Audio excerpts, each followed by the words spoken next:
भक्तों, आज के इस वीडियो को भूलकर मिस मत करना। शायद इस जानकारी की जरूरत बाद में आपको अवश्य पड़ेगा। दोस्तों, अक्सर लोग पूछते हैं, गुरुजी नवरात्रि के बाद हवन की राख, सुपारी, ज्वारे, पुष्प और अगरबत्ती की भस्म का क्या करें? कदापि इसे फेंकने की भूल मत करना। इस वीडियो को अंत तक देखना। इसका प्रयोग बताया होली ताई। यही चीज नवरात्रि का माता जी का प्रसाद है, माता का साक्षात आशीर्वाद है। भूत प्रेत, शनिकाली शक्ति की काल है यह नवरात्रि की सिद्ध चीजें। दोस्तों, शारदीय और चैत्र नवरात्रि दोनों ही हिंदू पंचांग के सबसे पवित्र और ऊर्जावान पर्वों में से एक हैं। यह 9 दिनों की अवधि केवल उपवास, उत्सव और गरबा तक ही सीमित नहीं है, अपितु यह गहन आध्यात्मिक साधना, आत्मशुद्धि और ब्रह्मांडीय ऊर्जा के साथ स्वयं को संरेखित करने का एक सुनहरा अवसर है। इन 9 रात्रियों में हम देवी के 9 दिव्य स्वरूपों का आह्वान करते हैं, उनकी पूजा करते हैं और अपने घरों में उनकी उपस्थिति का अनुभव करते हैं। इस पूरी प्रक्रिया में पूजा में उपयोग की जाने वाली प्रत्येक वस्तु मंत्रों की शक्ति हमारी श्रद्धा और देवी के आशीर्वाद से अभिमंत्रित अर्थात जागृत हो जाती है। वे साधारण वस्तुएं न रहकर देवी की ऊर्जा का प्रतीक बन जाती हैं। अतः जब नवरात्रि का समापन होता है और विजयदशमी का सूर्योदय होता है, तो हमारे सामने एक महत्वपूर्ण आध्यात्मिक दायित्व आता है। वह दायित्व है इन पवित्र और जागृत हो चुकी सामग्रियों का उचित प्रबंधन करने का।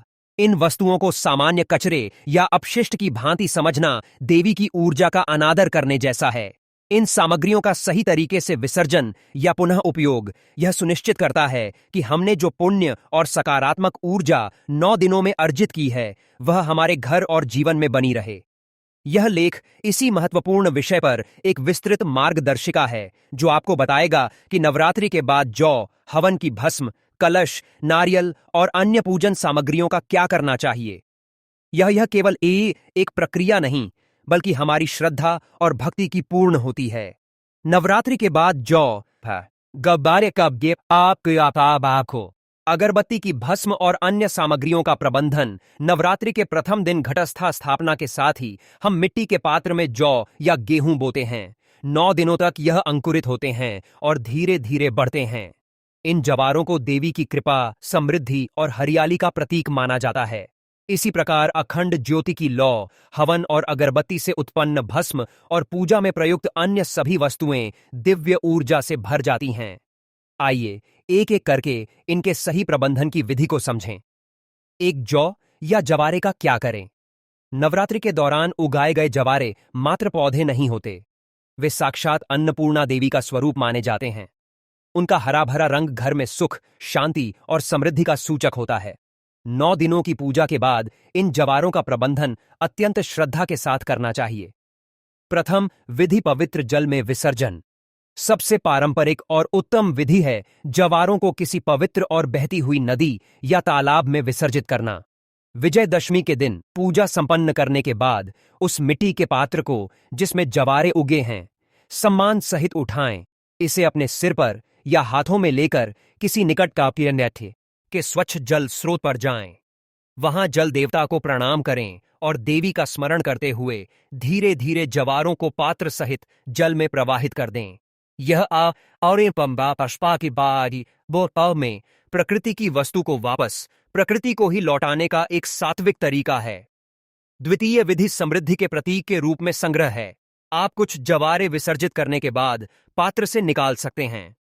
इन जवारों को एक लाल या पीले वस्त्र में बांधकर अपनी तिजोरी, धन रखने के स्थान, भंडार घर या दुकान के गल्ले में रख दें। यह मान्यता है कि ऐसा करने से देवी अन्नपूर्णा की कृपा बनी रहती है और धन धान्य में कभी कमी नहीं आती। यह 1 वर्ष तक रखा जा सकता है और अगली नवरात्रि में नए जवारे स्थापित करते समय पुराने को विसर्जित किया जा सकता है। तृतीय विधि, घर के गमलों में स्थान देना।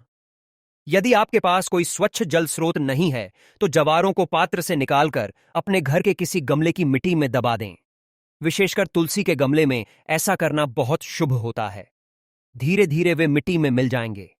ध्यान रहे कि उस गमले में कोई अशुद्ध वस्तु ना डाली जाए। चतुर्थ विधि, पशुओं को खिलाना। जवारे गाय को खिलाना भी एक पुण्य का कार्य माना जाता है। गाय में सभी देवी देवताओं का वास माना गया है, इसलिए उसे यह पवित्र प्रसाद खिलाने से शुभ फल की प्राप्ति होती है।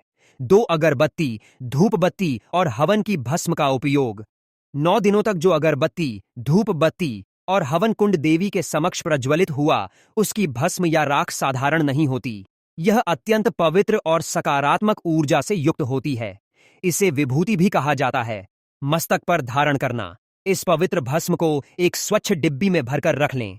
प्रतिदिन पूजा के बाद या घर से किसी शुभ कार्य के लिए निकलने से पहले इसे अपने मस्तक पर लगाएं। यह भस्म एक सुरक्षा कवच की भांति काम करती है, जो नकारात्मक ऊर्जा और बुरी नजर से रक्षा करती है। घर की शुद्धि। यदि आपको घर में किसी प्रकार की नकारात्मक ऊर्जा या भारीपन का अनुभव हो, तो इस भस्म की एक चुटकी लेकर पूरे घर में, विशेषकर कोनों में छिड़क दें। मुख्य द्वार के दोनों ओर थोड़ा थोड़ा छिड़कने से घर में नकारात्मक शक्तियों का प्रवेश बाधित होता है। पौधों के लिए पोषण। यह भस्म पौधों के लिए भी बहुत लाभकारी होती है। इसे अपने घर के पौधों की मिट्टी में थोड़ा थोड़ा डाल दें। यह न केवल उन्हें पोषण देती है, बल्कि उन्हें कीड़ों से भी बचाती है। जल में विसर्जन। यदि भस्म की मात्रा अधिक है और आप इसका उपयोग नहीं कर पा रहे हैं, तो इसे भी जवारों की भांति पादाय पवित्र जले सिली जल में प्रवाहित कर देना चाहिए या किसी पीपल के पेड़ की जड़ में अर्पित कर देना चाहिए। 3 अन्य पूजन सामग्रियों का प्रबंधन। नारियल कलश के ऊपर जो नारियल रखा जाता है, वह देवी के आशीर्वाद से परिपूर्ण होता है। इसे तोड़कर पूरे परिवार में प्रसाद के रूप में वितरित करना चाहिए। यह प्रसाद अत्यंत शुभ और स्वास्थ्यवर्धक माना जाता है। माता की चुनरी, वस्त्र और श्रृंगार। देवी को अर्पित की गई चुनरी और यह श्रृंगार की वस्तुओं को फेंकना नहीं चाहिए।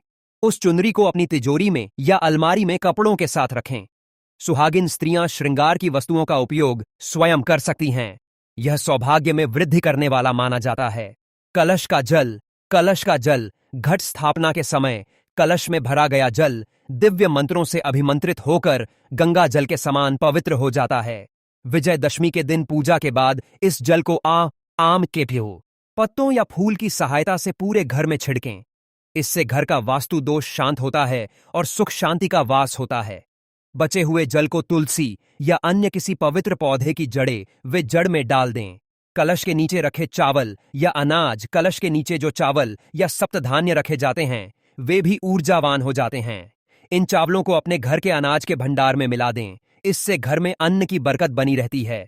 आप इन्हें पक्षियों को भी खिला सकते हैं। यह भी एक पुण्य कर्म है। सुपारी, लौंग, लय। इस इलायची, पूजा में चढ़ाई गई सुपारी, लौंग, इलायची आदि को प्रसाद के रूप में ग्रहण किया जा सकता है या उन्हें भी पवित्र जल में विसर्जित सकते हैं। फूल, माला और पत्ते।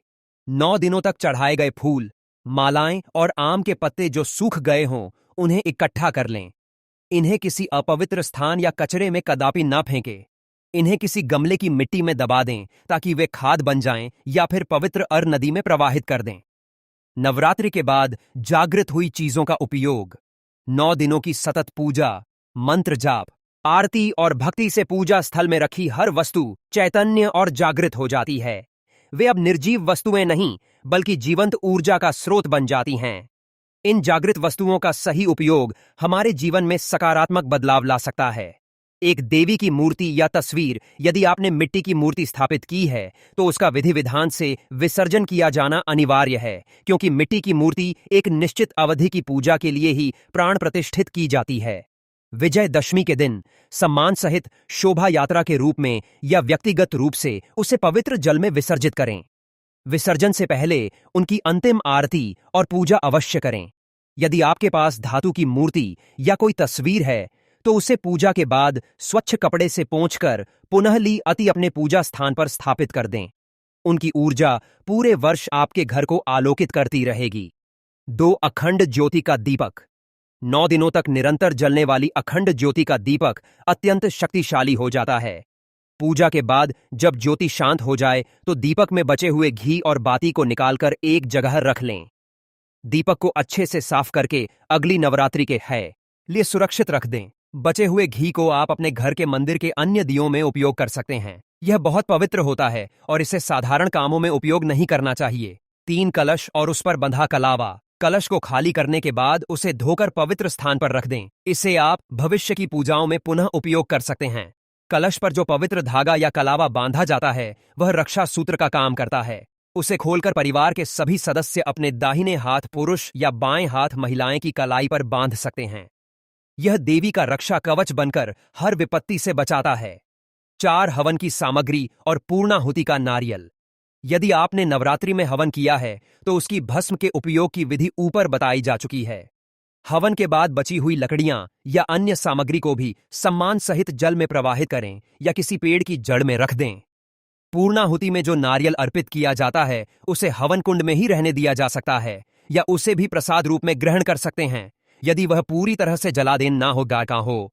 5 पूजा में बिछाया गया आसन और वस्त्र, जिस आसन पर बैठकर आपने 9 दिन साधना की है, वह आपके शरीर की ऊर्जा और मंत्रों के स्पंदन से ऊर्जित हो जाता है।